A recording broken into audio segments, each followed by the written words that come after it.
journey because I watched. Okay, welcome everyone. And we were just kind of sitting waiting on the technology to warm up, so we're live streaming tonight. So welcome everyone out on the live stream. And very excited about getting going on this project. This is the first public presentation that we've had on CKC Fitness. And we're just so excited to give it to you guys and go over, well, Matt and I practiced on what we're going to say, right, Matt? So this is Dan Jones. Okay, I'm Dr. Dan Watts, some of you guys that don't know me. And I think we'll get going. We're going to talk about staying fit after 40. And Barbara, what did you say? Where's the part for staying fit? I said after 80. A little bit over. Or 30 or 20. So it all fits everything. So I think when I was younger, I was a gym rat. I was in the gym all the time, or my mother was kicking me out the door and I'd have to go to some day camp. I'm sure she was taking a vacation during that time. But that's what I did. As I got older, I started doing, as I got into college, I started have an idea of fitness that wasn't quite as I have right now. So it's changed over the years.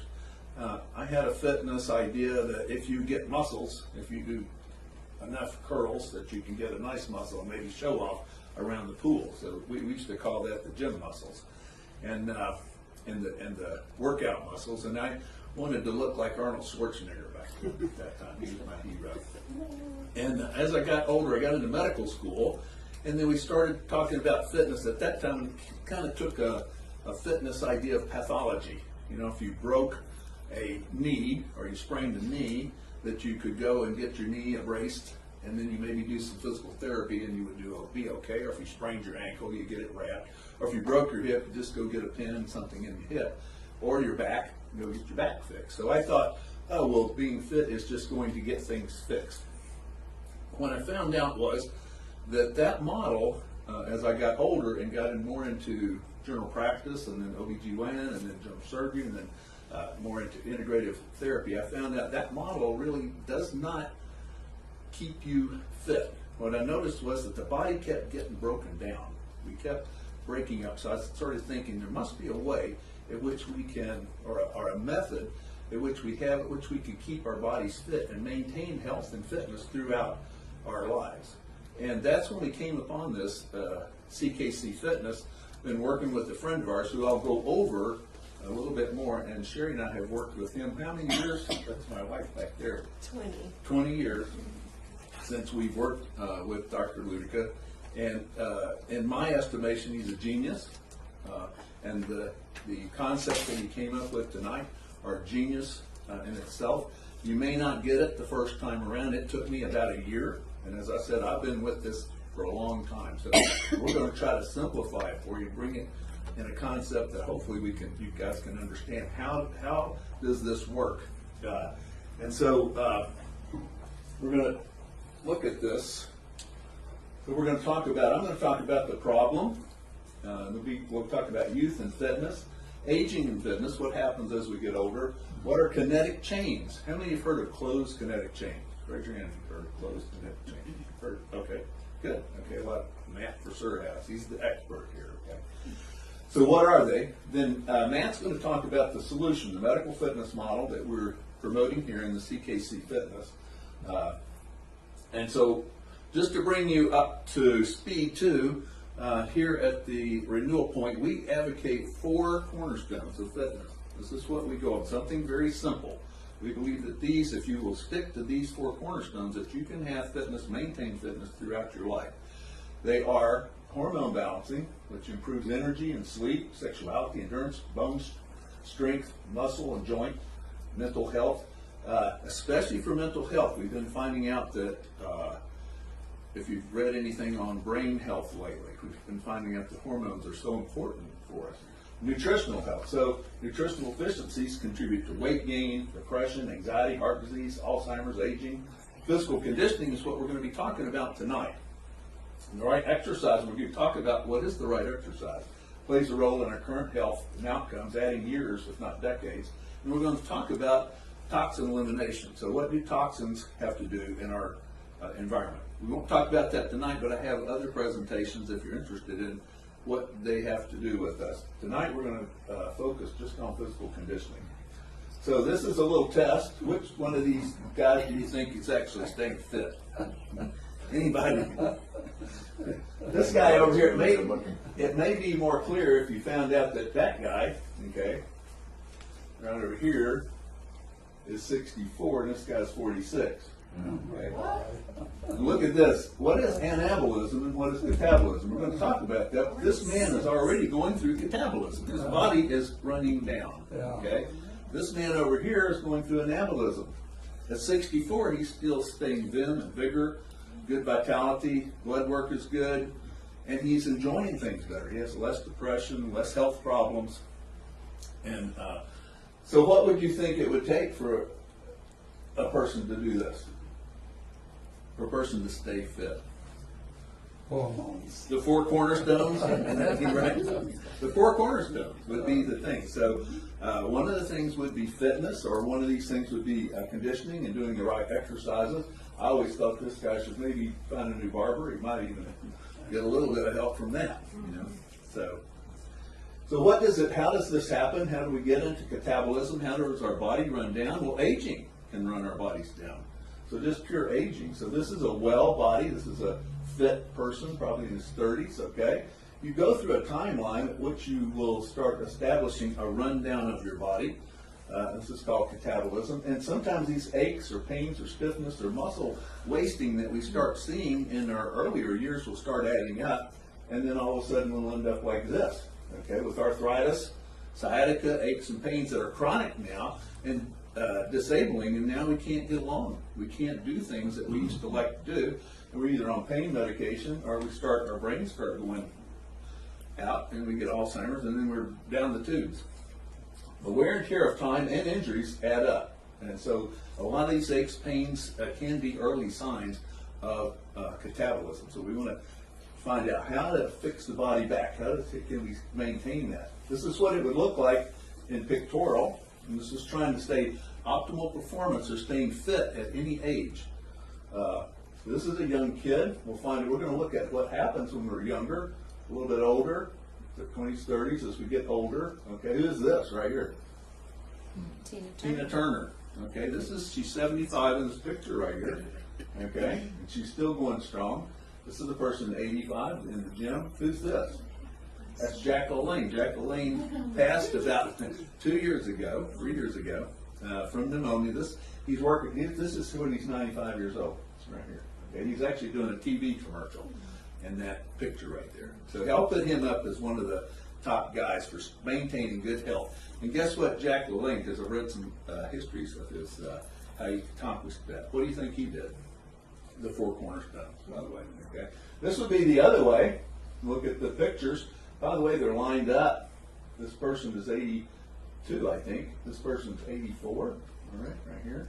So what we want to do is maintain a good quality of health. If we start going over the hill, and for the most part, maintaining fitness, maintaining age management is a choice. Now we could say, well, you could go out and get a car wreck, true, or you could have some genetic defects, or something that's real disabling, a disease or illness that could really take you down. But for the most part, 85% of the choices, or 85% of our health is from how we affect ourselves. So the choices we make every day affect our health. Now, how would we maintain that? It's kind of very similar to maintaining our cars or houses or any of our properties. It's just adding back energy, adding back things into it. This is an older car. I imagine it's a 60s, I think, Corvette, somewhere in that range. Runs good, looks good, operates well. If you didn't take care of it, though, it would start falling apart. If you didn't take care of the engine or keep the energy up. Our bodies are like that. Sorry, I'm having trouble pushing the wrong thing.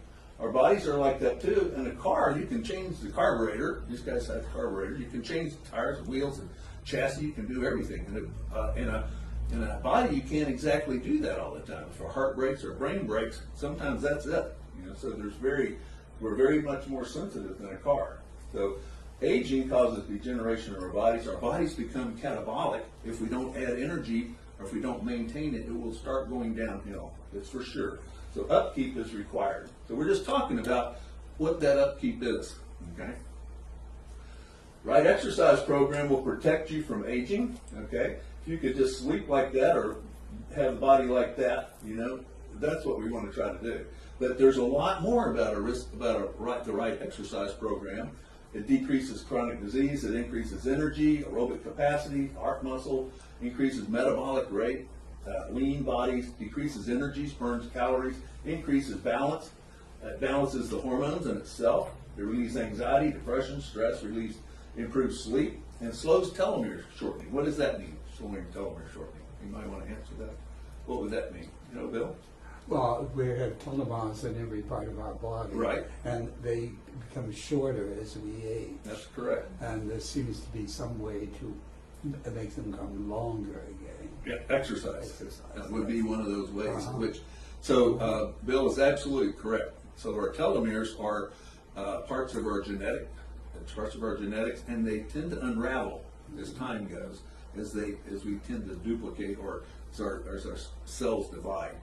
These telomeres can actually be kept from shortening. If they shorten too long, we start dying. We cannot effectively have good health if our telomeres. So exercise keeps us younger.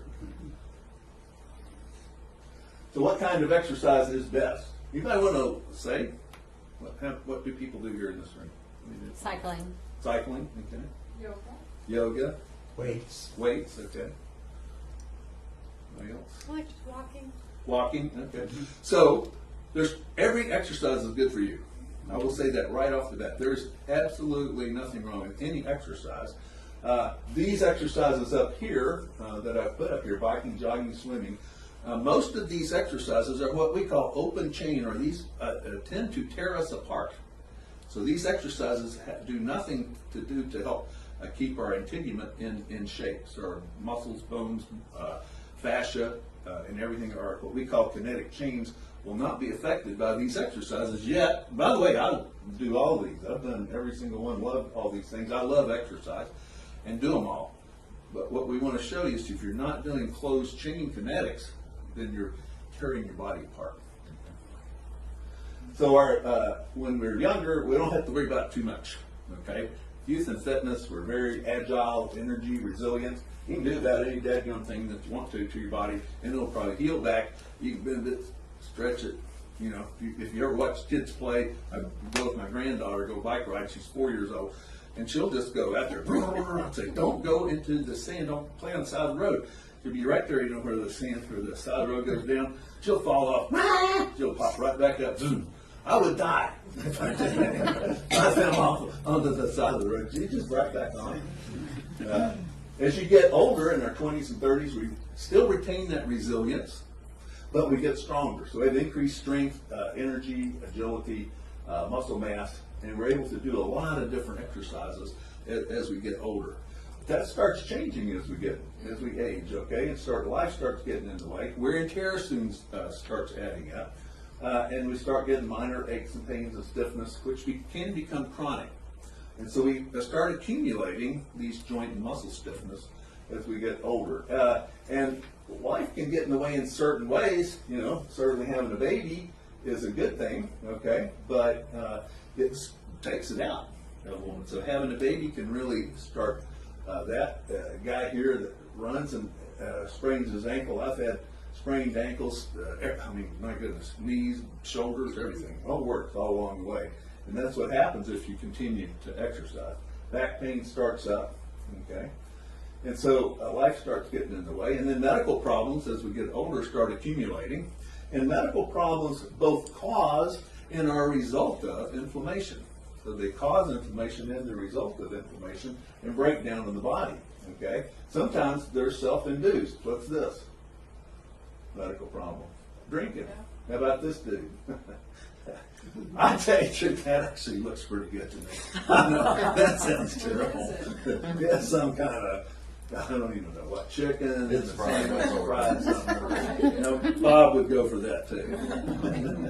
And we get obese, we have sedentary lifestyles, start getting diabetes, okay? Work can be a problem, heart disease, okay? These all start bringing us down, right? What is this? This is one of the worst problems. I would say this is probably the most common.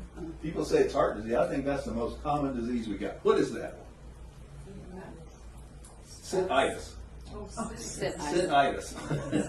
Sitting, and then I've got that. I've got sit-itis. I had a doctor, a young doctor, a friend of mine, and I was talking to him about my back and about my knees. And I said, what do you do? I mean, what can you do? He said, you've got sit-itis. I said, what? I was sitting too much. He had me get up and start moving around. So a lot of us will spend a lot of our lives sitting at a desk. Nowadays, work is not getting out and toiling in the fields. It's like sitting at a desk doing computers and stuff. So back pain. So I'm going to go over some of the common ones that we see. This is the most common health complaint, 80% lifetime incidence, and one of the most expensive healthcare costs. A lot of different things that happen. Shoulder dysfunction, another one, 70% lifetime incidence. So this is how much we would get. So, I mean, 70% of us as we go along will get shoulder problems. Rotator cuff overuse, pain, arthritis. I've had rotator cuffs on both my shoulders. The shoulder is such a complex organ that the movement of it to get that, it's lost its stability. There's very little stability with that. Hip and knee pain. I know this one too. I've had arthritis in the hip. I've broken my hip. I have a titanium hip. Doesn't hurt any longer. Okay. 50% lifetime incidence. It's the second leading cause of chronic pain. More women have this than men. More women get arthritis than men. Okay. Hip and knee pain can restrict movement, affects muscles, control, strength, balance, the whole works, all the way down the line. So what are kinetic chains? Now kinetic chains were designed, the first time that we heard about these was probably in the 1800s, so they're nothing new. But kinetic chains were designed by architects and by builders, people that wanted to start building structures way up in the air, bridges or high buildings using light structures. And they worked with how does the vector force work all the way up and down these chains of the buildings with the fascia, the stone on the outside, and how does the weight works when you put wind loads on these things. So they started studying how does these work, how do these structures work as a structure. As we started coming out of building buildings with stone, we can only go like 4 or so stories. Started building them up, 80 stories up high. So our bodies are like that. We've got kinetic chains running all over the body. It's hard to think of this, but almost everything's connected to everything else. Okay, the neck connected back into the ankles, into the backs of the legs, and when we make different movements like walking, we're actually using different kinetic chains throughout the body. So they're changing. So we've got in our body moving kinetic chains, not just like a structure, like a bridge or like a building. We actually move as we move along. These kinetic chains work all the way throughout our body and are changing. So as far as the fascia on the outside, our connective tissue, our joints, our muscles, our ligaments are all part of this kinetic chain. So with injuries, with aging, with wear and tear and inflammation of the body, they begin to break down through these chains. So all this starts breaking us down. And these are some representation. This is actually a representation of walking. Look at this. This is a kinetic chain of walking as they transfer energy from one side to another. These muscles, the fascia, start becoming active. So it's very important to keep these chains together. If you look back at the problem I was querying with back when I was younger, was if a person sprained their knee and I put them in a knee brace, okay, and didn't take care of the rest of the body, it didn't have the body go back together, it didn't connect the body back together, or what caused that sprain in the first place? Why did that person, why were they weak? Why did I keep getting sprained ankles? I wasn't looking at the whole body or how to put that structure back together. So what we have, what Dr. Luedeka designed, was we call it closed kinetic chain fitness. So the CKC chain stands for closed kinetic chain fitness system. It's necessary to compensate for inherent degeneration and aging of the body. So this is what we start doing. I see this every day. I had a patient today with this, okay, right here, and I was watching her feet, and they were turning in, flat feet. And she said, "Oh yeah, well, sometimes we're orthotics." Knee was turning in. She has scoliosis. Oh yeah, And now she's having what? Back pain. She's having a breakdown in the kinetic chains, right? Okay. What we want to do is start getting the balance Okay, so closed kinetic chain exercises, the ones we're going to look at tonight, the one that Matt is going to show us right here, enables the body to reintegrate, to put these chains back, and it actually forces the body to reintegrate through these kinetic chains to reestablish the muscles and the fascia and the tendons and the joints. I just want to talk a little bit about Dr. Luedeka, and then we're going to have Matt come up. But we started working with Dr. Luedeka, as Sherry said, 20 years ago. Okay. Now, it's interesting, we were fixing dinner last night, and she looks at me, and she says, you know, I feel better than I did 20 years ago. And she does. She looks better, her back is better to form the connective tissue, because we've been working with Matt for about a year now at this kinetic chain exercises. Myself, I have a lot of disabilities in my hip, knees, shoulders, as I told you, back. You look at my back, you think, oh my gosh, how do you even work, you know? And I'm able to do most everything that I want to do. I'm going to be hiking the Appalachian Trail in about another 30 days, and I feel very comfortable about carrying a 50-pound backpack around the mountains. At 71, 72 years old, you normally wouldn't think of doing that. In fact, I don't find any of my friends that want to do that. So I owe that to Matt to be able to do that. Now, that doesn't mean that you would want to do that, but what I'm talking about is to be able to have that stability in your body that my wife says, that I say that we have. And what we've found now, and Dave has worked with hundreds of patients all over the United States, and his methods are now being taken on by the University of Southern California. So USC is now taking on UVA. He's doing work with the tennis team, the U.S. tennis team, because they've seen so much improvement, and especially they have shoulder and tennis elbow type problems. They're all getting, it's got like 100%. The people that start working with him. So we've had, in our practice, a bunch of patients that have gone through that have had 1 and 2 surgeries, and then are going for a third that they say, look, you may be crippled, and Matt's got them, at 90% at least back to normal. They're doing everything they want to do, biking and stuff.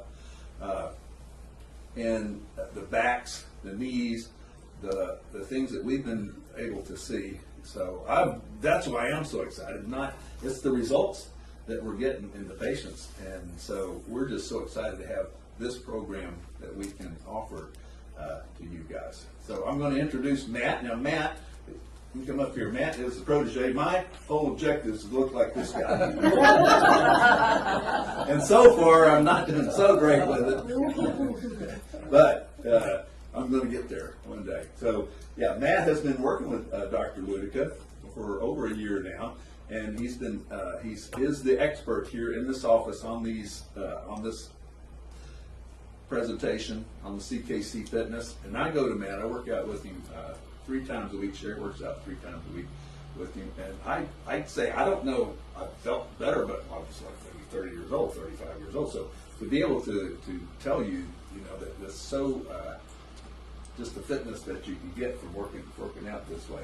So I'm going to turn it over to you, Matt, okay, and let you guys take it over. So. Good evening, everyone. Just to give you a little bit of background about me, I'm certified personal trainer. I've spent over 27 years in the gym, kind of like Dr. Watts, so-called gym rat. A lot of trial and error.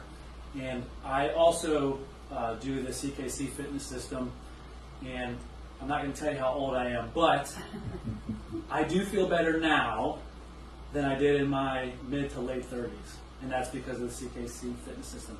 I pretty much beat up my body every way that you could. Very active, played sports through college, still play sports, a lot of stuff, and I thought that it was just a matter of my body breaking down because I was so active, and I accepted it. And everybody would say, oh, Matt can't do that because he's got a hurt back or this or that. And in the early 30s, you really shouldn't have that. But it was like, well, football players get it, baseball players, basketball, people that are very active, they get it. So I just accepted that was my fate. Little did I know it is not my fate. So like I said, I feel much better than I did before. This has been life-changing for me. And I thought I knew a lot until I met Dr. David Luedeka, who, like I say, I work underneath Dr. David Luedeka. he has trained me in the CKC fitness system, and it has changed my life and a number of folks who work here, not only who work here, but also patients that we have come in regularly. So, you want to know what CKC fitness is. So, we've had a lot of people ask us the question, well, is it personal training or is it physical therapy? Actually, it's neither, but that's a good thing. So, it's a little bit of both. So, the frame that we work on, which is in the other room, actually is an all-in-one functionally exercise-based piece of equipment that allows us to use all the principles of strength and resistance training and incorporate them into functional closed-chain training. What does all that mean? It means that I can take a lot of the exercises that I used to teach in the gym and make them safer and make them work for you in many different better ways than what I've always been able to do. As a trainer in the gym, I was always limited in what I could do. There was very often that somebody would have an injury and it was beyond my scope of practice. So what do? I really can't handle that. I got to pass you on to somebody else. And you never see that person again because they may get help, they may not. And I was very limited in what I could do. So now being trained by a physical therapist and learning this system, I can do a lot more for a lot more people. So what is functional training? Functional training closely resembles daily living activities. So if we look up here on the screen, you see somebody getting up and out of a chair. Does anyone want to tell me what that resembles? It's a squat, right? It's the same, similar to a squat that we do in the gym, whether we do it in the gym, whether we do it at home. But this is based on functional training. Same thing. Anybody have stairs in their house? Anybody walk up and down stairs? Same thing. Getting in and out of bed, getting up and down off of the floor. If anyone has to climb for any reason, climbing a tree, climbing a ladder, those are all closely related to functional training. One of the beautiful things, one of the many beautiful things about functional training is there's an emphasis on core engagement, which is so valuable to any and all ages, but specifically as we age. So even myself, and not that long ago, I noticed that when I would try to walk the curb, sometimes I would try to walk the curb without drinking, and I would fall off the curb. Now, what happened to my balance? I was doing all the right things in the gym. I sure looked great when I went to the beach. But what happened to my balance? Because I wasn't training myself functionally. I had the aesthetics. It looked good. When I looked in the mirror, it looked good, right?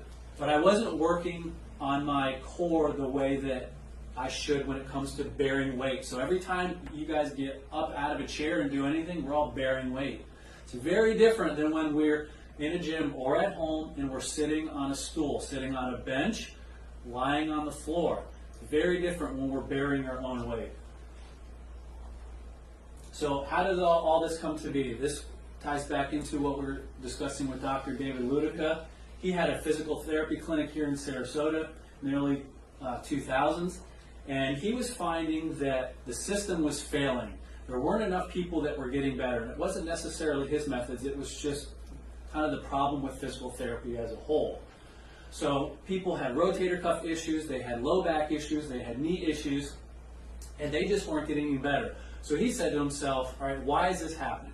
So how are we supposed to function? Where's the disconnect? So this guy, Dr. Luedeka, was a former college athlete.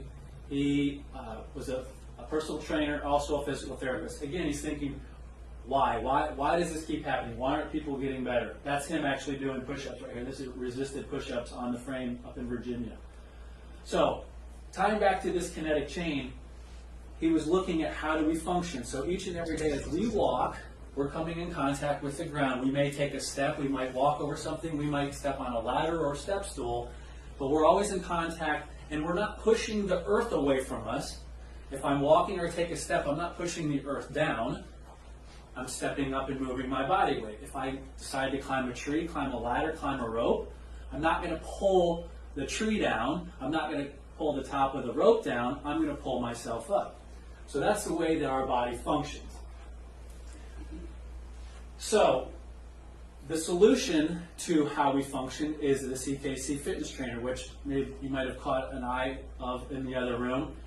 And this closed chain training occurs when we are fixed or attached to a fixed object, like a frame, like the floor, and in an effort to move that frame by either pushing or pulling, since we can't pull a fixed object, our body will move in the opposite direction.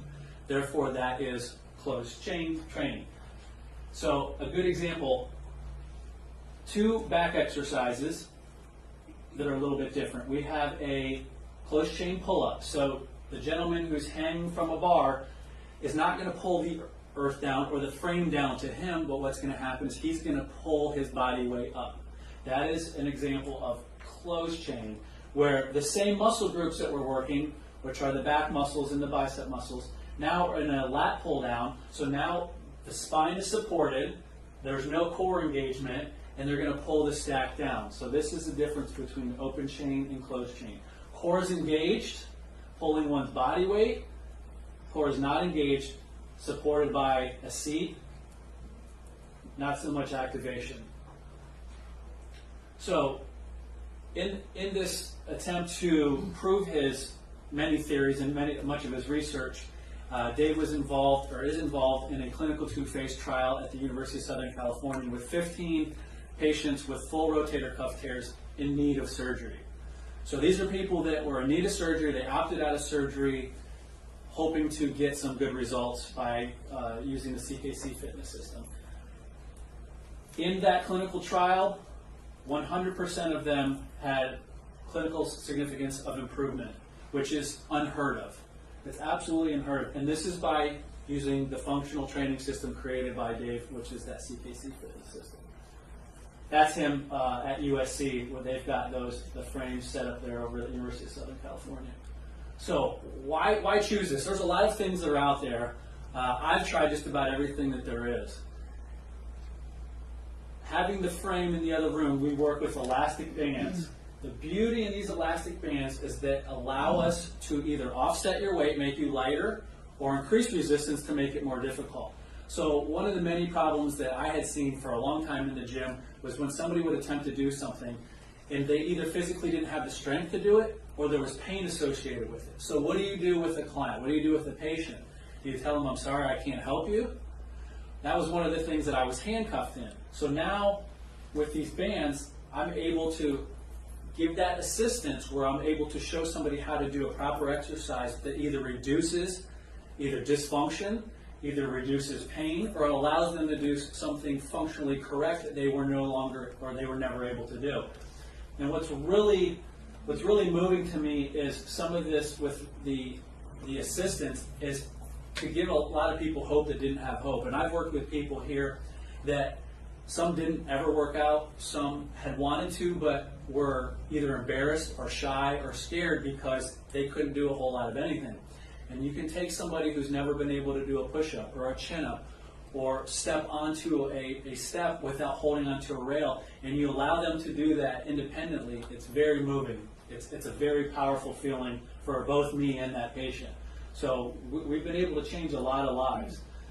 So again, I can add assistance or resistance. The number one thing in regard to that is being able to perform an exercise properly. I can't tell you how many times I hurt myself in the gym because my ego exceeded what my body would allow me to do. Now, trial and error has taught me to stop doing that, and I'm no longer the spring chicken I was in my 20s and 30s. But proper form of exercise, no matter where you go, this is prevalent, and it breaks my heart when I go places and I see improper form. And although those trainers, those therapists, they all care about their people, they aren't always helping to the best of their ability. For those that don't already have an injury, by teaching them proper form, giving them the assistance that they need, we can of course prevent injuries, which is, of course, as we age, a major issue since we're not in our 20s and 30s. All right, so who can benefit from this? Absolutely everybody. Everybody that I talk to, everybody that you talk to, believe it or not, one way or another, we could help. Anybody who's suffering from pain, anyone that has injury. We have even folks who don't have pain or injury that just want to be physically fit. You don't have to have an injury. You don't have to have pain.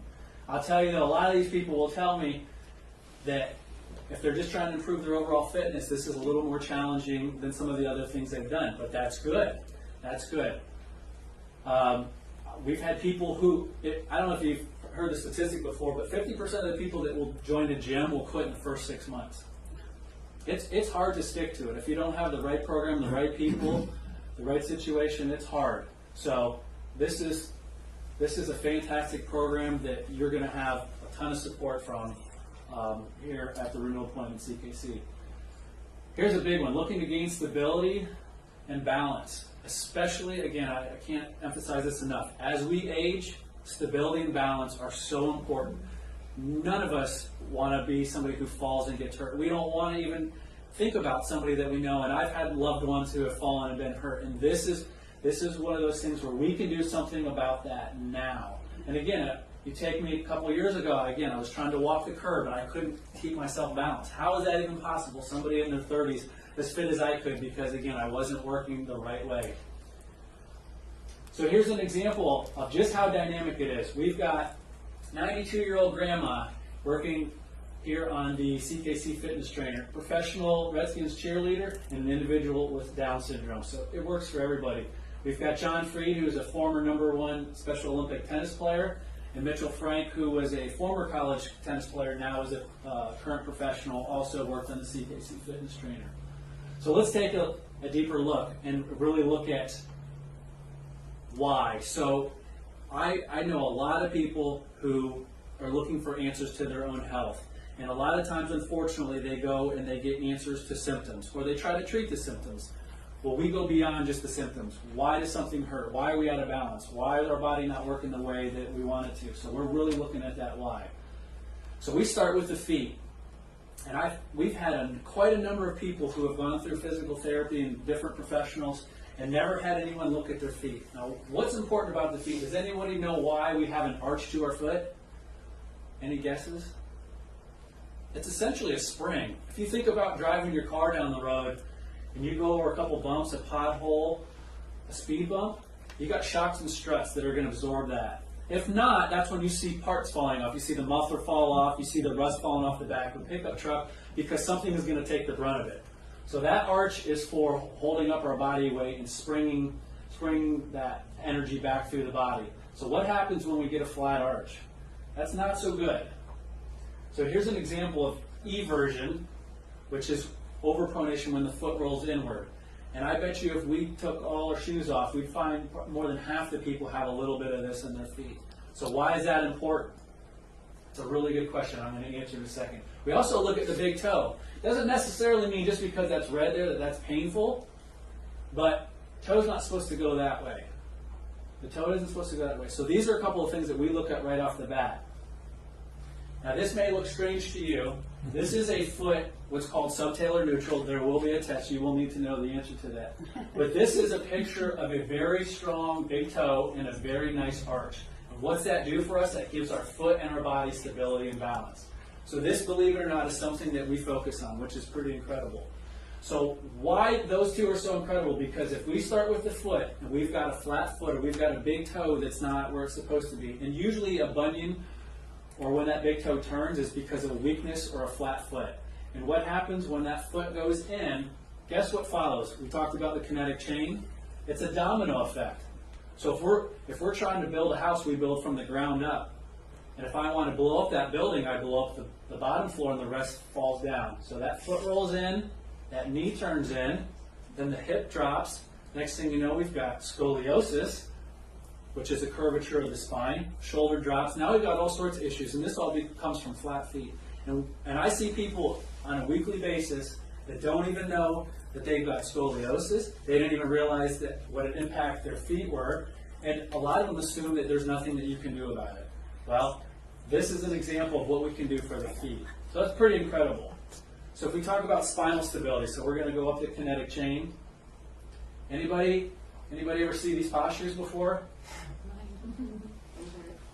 So this is quite common, and as we age, there are less and less of us that stand upright. Everybody adjusted in their seats? So there's less and less, especially as we age. And why is that? Does anybody know why? Almost everybody, and this includes me, before I walked into these doors, you may either have weak abdominals or weak core or even weak hips. And we don't always think about the hips. You think about the core. The core is very visible, especially when we go to the beach. Everyone's, oh, that looks nice. There's a lot of other things going on beneath the clothes that we need functionally. So both of these poor postures are examples of either having weak abdominal muscles or weak core muscles and weak hips. So it's very simple for us to train you how to get a stronger core. Now, it of course is work. You'll see this is a position, a plank position, and this is strengthening functionally. So that doesn't mean where I'm laying on my back. It means where I'm bearing weight. In either case, these are standing core rotations, which is for core stability, spinal stability, which works very differently than me lying on my back. The same as a three-point plank, which forces you to engage that core, both or all the abdominals, the obliques, and the low back, the erector spinae. So there are ways to get us back to this, and those are just a couple of examples. Anybody do squats? Anybody see anyone do squats? Does anybody ever want to throw up when they see it? Because I do. This looks pretty good for a power lifter. What we don't like about this is the hip hinge. So if we think about the purpose of squats, the purpose of squats is to work on our legs. Well, when we bend at the waist, I'm really not doing a whole lot anymore in my legs. I'm using my low back. That's not a really good place to be with bent over. So we've got a hip hinge, which means our derriere goes out the back way. And this is leverage, and this is compensation, and people don't really realize it. But our derriere goes out the back, enabling us to bend over. So it looks like I'm really bending over. I'm getting deep into a squat, and all I'm doing is bending at the waist. We have a flexed spine. What does that mean? That means we've got compression. And in a point of compression, those discs on our back squirt out the back way. So when we talk about, when you hear somebody who's got a herniated disc, bulging disc, that's what happens. And there's no core engagement. So this is not a very good example of squatting. So what do you guys think about this picture? A lot better? Will you guys take it? There's one that's better. Now you've got somebody with an engaged core, upright, stable spine. So this is spinal stability. So this is one of the things that we teach, which is not necessarily easy to do based on just how you think. So this takes a lot of feel, and it's engaging the core. But this is a really good spinal stable squat. So this is what we work with people, and it's pretty amazing when you start somebody. And basically, what we're doing is we're reteaching you how to ride a bike. You've ridden your bike your whole life a certain way, and we're still going to ride our bike. We're just going to ride it a little bit differently. But these are great examples of where people get lost when they go certain places and they follow examples of maybe not the best examples. So let's take a look at the upper body. Anybody have any shoulder issues in here besides Dr. Watts? No? Nobody? So I'm going to show you something that I love almost as much as peanut butter is the bench press. So this is fantastic, especially for men with big egos, and we love to bench press. We like to move heavy weight, and then we find out later in life that this was a bad idea because we hurt our shoulders, or our necks, or a lot of other things. So there still are benefits to doing a bench press. The big difference between the bench press and a push-up is the core engagement and that the shoulder blades move. They retract and protract. So when I lie on my back as a bench presser, I'm not supporting my own body weight, my core is not engaged, and then my shoulder blades get fixed. And when those shoulder blades are fixed, the shoulder has got to take the brunt of this force. This is not good for anybody. This is absolutely not good for anybody. Now, using those same muscles plus my core, I'm able to stabilize and move my own body weight. So this is a fantastic replacement for the bench press. And it doesn't necessarily mean that you should or shouldn't be doing the bench press, but this also ties in with dumbbell presses, flies, cables. This is all an open chain exercise, which this is not a fixed object. In the case of the push-up, I'm going to try to push the ground. Either the ground's going to move or I'm going to move, and that's what makes that functional. This is why this is so valuable, because I'm moving my own body weight, or in this case, this gal's moving her own body weight with an engaged core. So even if you don't have these rotator cuff injuries, for those who would, this is what helps stabilize these injured rotator cuffs. For those who wish to take on the CKC fitness system and don't have any shoulder injuries, this is going to help work the proper muscles, the big muscles, the compound muscles, and allow that rotator cuff to work the way it's supposed to, which is as a stabilizer, not as a heavy lifter. So now if we look at the hip and knee, here's another point. We saw a little bit of the squat earlier. This is also something that I see pretty regularly. And if my feet are turning in, if my big toe's not very strong, if my arch is gone, this is when my knees are going to come in. This is where a lot of us get in trouble. Then we've got weak hips, we've got knees going in, and if any of you had the pleasure of watching a knee replacement, it's not that pleasurable. The knee, the femur and the tibia, there's contact places which they glide over neatly because of cartilage. When we get this collapse of the knees, then we start to wear unevenly. Guess what we have? We've got pain in the inside of the knee. We've got pain in the outside of the knee. We wear down that cartilage. More than half the people that walk in the doors to work with us are going to have some sort of pain in their knee. So this is a much better example of the proper posture, the proper mechanics of doing the squat. So here's another example. Here's that same thing. That foot pronates in, it drags the knee, drops the hip. You can see that these hips are not parallel to the ground, they're dropping. So part of our exercise regimen is to correct that. Allow the knee to track over the toes, the hips all in line, and then our pelvis is level. So in addition to those wonderful spinal stability squats that work our core and stabilize our spine, we do a lot of single leg exercise, which is pretty incredible because most of us will learn that one leg is far more dominant and stronger than the other. All right, so here we are. What exactly are we doing? This is that, again, the closed kinetic chain functional circuit training. So we're taking a combination of resistance and strength training, and we're adding it with the cardio component, which is for your heart. So if we don't have a ticker that's working properly, it really doesn't matter what goes on with the rest of our body. So that's why we incorporate a cardio component. The resistance training, of course, is so valuable, especially as we age, because it increases our strength and endurance, but also puts the good tension on that soft tissue, which is our muscles and our tendons. We also want to fight off any osteoporosis or any bone breaks. So what do we need? Again, we need good tension. So what else is fantastic about resistance training? Because a lot of us really love cardio, and cardio is fantastic while you're doing it. The difference is when we're doing resistance training is the spike in the metabolic rate. So what does that mean? So when we work out, we resistance train or strength train, we're actually tearing down our muscles. We're tearing down that soft tissue. So the body has to go into recovery.